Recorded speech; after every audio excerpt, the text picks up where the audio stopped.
morning. Mark Soderberg with ADM Investor Services with your morning ag outlook for Tuesday, July 29th. Lower trade across the ag space overnight. Corn right now is a penny lower. Soybean prices 2 to 3 cents lower. Both products are both slightly lower. And wheat is the current downside leader, particularly in Chicago, down 7 or 8 cents on or near session lows. Same with Kansas City, down 5 or 6 cents. Minneapolis holding in there better, only down about a penny. Today begins the two-day FOMC meeting where the Federal Reserve is expected to hold interest rates steady at the current 4.25% to 4.5% range.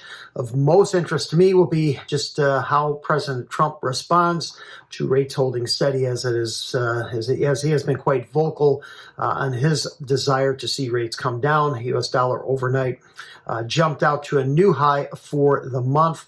Also going on right now, U.S. Treasury Secretary Bissett is meeting with his Chinese counterpart in Stockholm, Sweden for the second consecutive day. While no trade deal is expected to be announced, this week's meeting will likely result in another 90-day extension to the current trade truce between the world's two largest economies.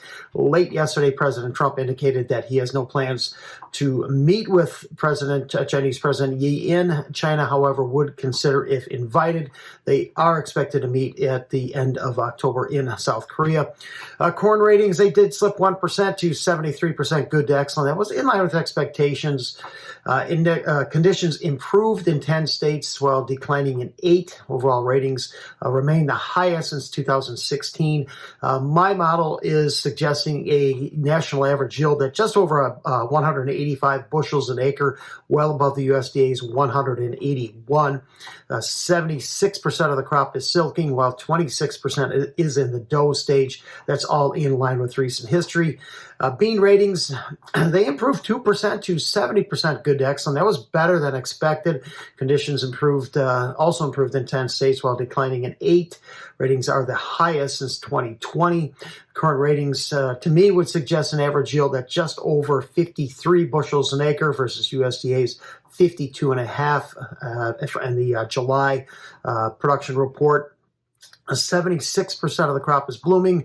That matches a 5-year average and just above the 75% from a year ago. 41% of the crop is setting pods versus a year ago and a 5-year average of 42%.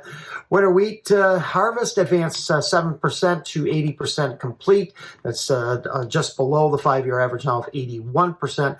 Spring wheat conditions, they fell 3% to 49% good to excellent, worse than expected. 92% of the crop is headed. Overall ratings to me would suggest a national average yield of about 48.5 bushels an acre, and that's well below the current USDA forecast at 51.7%. Harvest is just underway, however, at 1% complete. Support right now for D's corn comes in at its contract low at 407.5. The window for a significant weather problem is quickly closing. Look for temperatures to cool off significantly here over the next 24 hours, holding at normal to slightly below normal readings into about the first week of August. I suspect these will break that $4 level ahead of the August USDA production and WASI report on the 12th. That despite a large speculative short position, we've had speculators selling about 13,000 contracts yesterday, extending that short position out to about 185,000 contracts. Fresh 3.5-month low for August beans overnight. Nove continues to hold above its July low at 9.9825. Crush margins at 2.16 a bushel, our highest in about a year. Bean oil product value at 51.6%. That was the highest in decades and continues to drive that. New lows in Minneapolis wheat overnight and testing lows here in Chicago. Thanks for listening, everyone. Have a great day.